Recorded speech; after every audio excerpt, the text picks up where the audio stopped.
नमस्कार, स्वागत है आप सभी विद्यार्थियों का आपके अपने यूट्यूब प्लेटफॉर्म उदय एजुकेशन में। विद्यार्थियों, इस वीडियो में बात करेंगे अर्धवार्षिक परीक्षा 2022-23 की दृष्टि से इम्पोर्टेंट कक्षा 8 के हिंदी विषय के पेपर के बारे में, जो कि आपके आने वाले अर्धवार्षिक परीक्षा की दृष्टि से काफ़ी इम्पोर्टेंट रहने वाला है। तो आप सभी विद्यार्थियों से निवेदन रहेगा, वीडियो को अंत तक देखिएगा, वीडियो को लाइक कर दीजिएगा। आपका अपना चैनल है, अभी तक आपने चैनल को सब्सक्राइब नहीं किया है तो चैनल को सब्सक्राइब जरूर कर दीजिएगा। सबसे पहले देखिए, आपको समय है वो 2.5 घंटे का दिया जा रहा है और आपका जो पूर्णांक है वो 50 अंक का रहेगा। सबसे पहले आपको अपने पेपर के ऊपर अपने रोल नंबर है वो लिख देने हैं और यहाँ पे देखिए निर्देश दे रखा है कि सभी प्रश्न करने अनिवार्य है, यानी सभी प्रश्नों के उत्तर लिखने अनिवार्य हैं।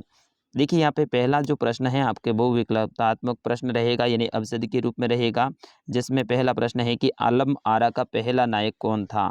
विद्यार्थियों, ये प्रश्न सारे के सारे इंपॉर्टेंट रहेंगे, आपके एग्जाम में आने वाले हैं।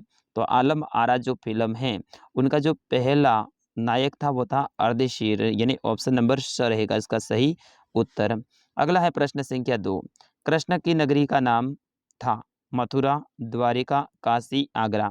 तो विद्यार्थियों, इसका सही आंसर क्या हो जाएगा, मथुरा होगा या फिर द्वारिका। आप कमेंट में आंसर जरूर लिखिएगा। प्रश्न संख्या 3। बदलू कैसा कारीगर था, कठोर परिश्रमी, स्वाभिमानी, सहज सरल, उदासीन। तो इसका सही आंसर हो जाएगा ऑप्शन नंबर अ, परिश्रमी व्यक्ति था। अगला प्रश्न, प्रश्न संख्या 4। प्रश्न संख्या 4 है कि श्री कृष्ण को सबसे प्रिय लगता था दूध, घी, माखन या फिर रोटी। तो विद्यार्थी, इसका सही आंसर होगा उनको माखन है ना सबसे प्रिय लगता था, और माखन की चोरी करने के लिए वो आपको पता है ना कई सारे घरों में चले जाते थे। अगला प्रश्न है प्रश्न संख्या 5। अदम मानना मुहावरे का अर्थ है सम्मान करना, बड़ा मनाना, भय, धैर्य। तो इसका सही आंसर हो जाएगा मेरे हिसाब से ऑप्शन नंबर अ ही रहेगा, सम्मान करना, ठीक है ना। तो ऑप्शन नंबर अ रहेगा इसका सही आंसर। प्रश्न संख्या 6। सुदामा की दिन दशा देखकर श्री कृष्ण की क्या मनोदशा हुई। तो सुदामा की दिन दशा देखकर श्री कृष्ण के मन में है बिल्कुल अपने दोस्त के प्रति दया का भाव और सहयोग का भाव पैदा हो गया, क्योंकि अपने दोस्त को इन्होंने देखा तो बिल्कुल फटे टूटे कपड़ों में आए थे और चप्पल भी ठीक से नहीं पहने हुए थे। इस तरह से देखिए ना दुर्दशा तो श्री कृष्ण के मन में है। एक बार तो वे खुद भी है ना रोने लगे थे, उनकी आंखों में भी आंसू आ गए थे। तो इनके बारे में ऐसे आप लिख सकते हैं। प्रश्न संख्या 7। मशीनी युग से बदलू के जीवन में क्या बदलाव आया। तो आपको पता है ना कि बदलू है वो लाख की चूड़ियों का काम करता था, और जैसे मशीनी युग आया तो उनकी लाख की चूड़ियों का जो धंधा है वो चौपट हो गया, क्योंकि उनसे उनकी जो स्पर्धा है वो मशीनी युग की हो गई है, यानी जो मशीनों से चूड़ियाँ बनाई जाती थी उनसे इनकी कंपटीशन हो गया था, और इस कारण से इनकी जो चूड़ियाँ हैं बदलू की वो महंगी थी, और जो मशीनों की बनाई हुई चूड़ियाँ थी वो सस्ते दामों पे और चमकीली होती थी। इस कारण से उनका धंधा है वो चौपट हो गया था। अगला प्रश्न है प्रश्न संख्या 8। प्रश्न संख्या 8 है कि बच्चों के उधम मचाने के कारण घर की क्या दुर्दशा हो गई थी।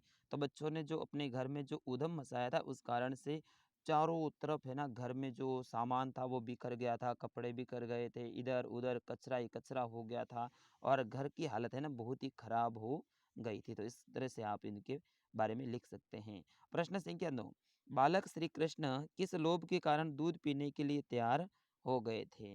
तो बिल्कुल भगवान श्री कृष्ण को कौन सा लोभ दिया गया था जिसके कारण वो दूध पीने को तैयार हो गए थे। उनको बताया गया था कि भाई दूध पीने से है ना जो चोटी होती है ना वो बड़ी होती है, जैसे कि उनके बड़े भ्राता थे, बड़े भाई थे बलराम जी, उनकी चोटी बड़ी थी, हाइट बड़ी थी, और उनका शरीर भी मजबूत था। तो उनको ये लोभ दिया गया कि भाई दूध पीने से शरीर मजबूत होता है, और आपकी जो चोटी है आपको बलराम की तरह बनानी है तो आपको दूध पीना पड़ेगा। और जैसे उनको ये बात सुनाई गई तो वो फटाक से हाँ बोल गए कि हाँ मैं दूध पी लूँगा, और हमेशा दूध पीने लगे थे।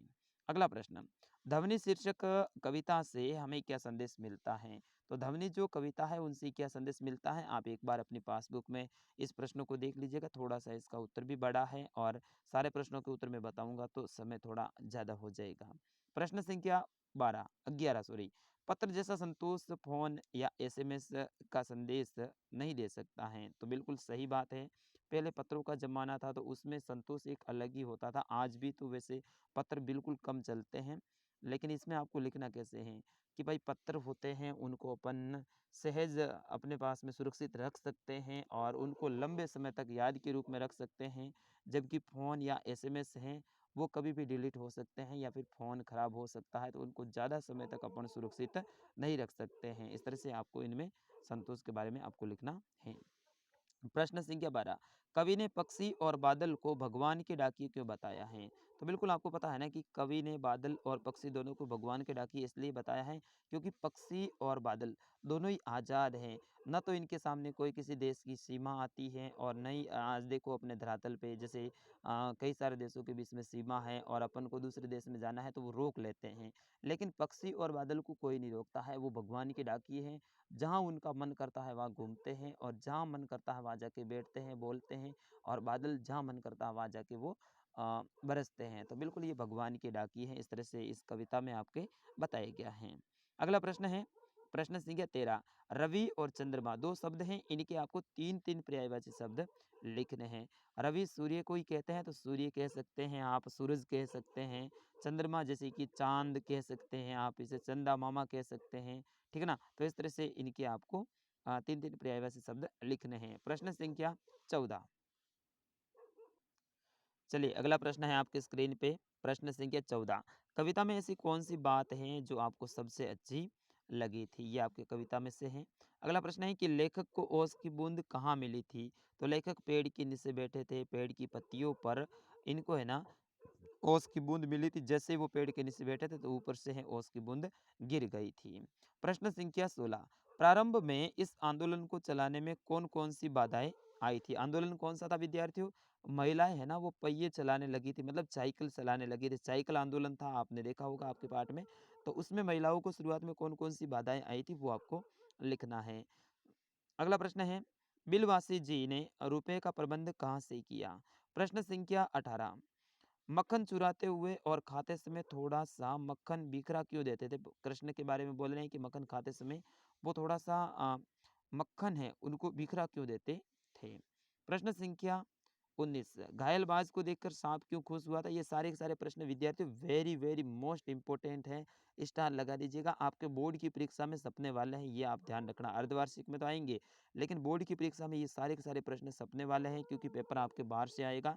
तो आप सभी विद्यार्थी इनको अच्छे से तैयार कर लेना है। विद्यार्थियों बैक में थोड़ी-सी कुत्ते की आवाज़ आ रही है, इसके लिए मैं माफ़ी चाहूँगा। अगला प्रश्न है कि घायलबाज को देखकर साँप क्यों खुश हुआ था? प्रश्न संख्या 20 है, संज्ञा और सर्वनाम की परिभाषा दीजिए। प्रश्न संख्या 21 है, प्रधान अध्यापक जी को शुल्क मुक्ति यानी अपने फीस माफ़ के लिए प्रार्थना पत्र लिखना। ये कई सारे विद्यालयों में यही एप्लीकेशन आपकी आ रही है, मैंने देखा है। कई सारे विद्यालयों का मैंने पेपर देखा, हर विद्यालय में अलग-अलग पेपर होते हैं, तो उसमें ज़्यादातर यही एप्लीकेशन आती है, ठीक है ना? तो शुल्क मुक्ति की प्रार्थना पत्र और टीसी और 2 दिन के अवकाश के बारे में, ये 3 प्रार्थना पत्र आप तैयार करके जाना। लास्ट प्रश्न है कि किसी एक विषय पर निबंध लिखना है, मेरा विद्यालय या फिर विद्यार्थी जीवन में अनुशासन का महत्व। इन दोनों में से किसी एक के ऊपर आपको निबंध लिखना है। तो विद्यार्थियों ये था कक्षा 8 का हिंदी विषय का पेपर। मैं आशा करता हूँ आपने अच्छे से तैयार कर लिया होगा, देख लिया होगा। इन सारे प्रश्नों को आप तैयार कर लीजिएगा और परीक्षा में सबसे बेस्ट नंबर लेकर आना है आप सभी को, और पेपर होने के बाद में आप सभी को कमेंट करके भी बताना है कि आपका पेपर कैसा हुआ है। तो विद्यार्थी मिलते हैं अगले वीडियो में, तब तक के लिए आपके अपने सर उदय सर को दीजिएगा आज्ञा। नमस्कार, जय हिंद।